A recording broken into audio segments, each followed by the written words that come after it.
ISL শুরুর মাসখানেক আগে সুখবর মোহামেডান সমর্থকদের জন্য। দীর্ঘদিন ধরে চলে আসা ইনভেস্টর সংক্রান্ত জটিলতা এবার কাটার মুখে। সৌজন্যে রাজ্যের মুখ্যমন্ত্রী মমতা বন্দ্যোপাধ্যায়। তার উদ্যোগেই এবার স্পন্সর আসতে চলেছে সাদা কালো শিবিরে। বুধবার ক্লাবে আইএসএল সংক্রান্ত বৈঠকের পর সুসংবাদ দিয়েছেন মোহামেডান কর্তারা।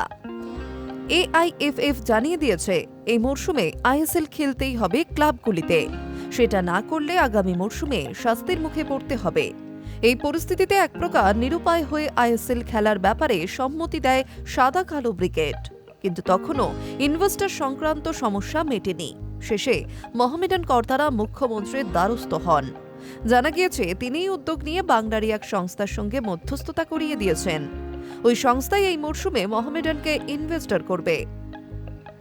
এদিন সাংবাদিক সম্মেলনে ক্লাব কর্তারা মুখ্যমন্ত্রীকে ধন্যবাদও জানিয়েছেন।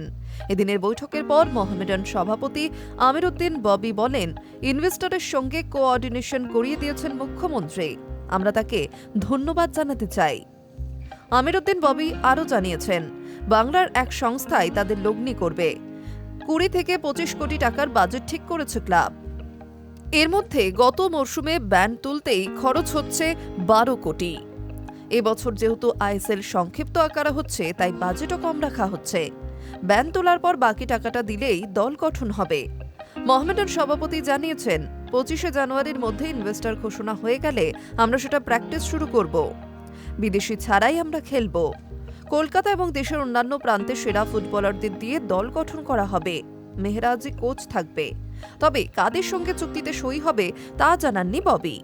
তিনি জানান, সিঙ্গেল ইনভেস্টর আসছে, যার অর্থ মোহামেডানের আর্থিক সমস্যা এবার মেটার পথে। তুলনামূলকভাবে দুর্বল দল নিয়ে নামলেও সাদা কালো ব্রিগেড আইএসএল এ নামবে। তাদের হোম গ্রাউন্ড কি কিশোর ভারতী? আমির উদ্দিন ববি জানালেন, এই বিষয়ে একা সিদ্ধান্ত নেওয়া যাবে না। সকলে মিলে আলোচনা করে এই সিদ্ধান্ত নিতে হবে।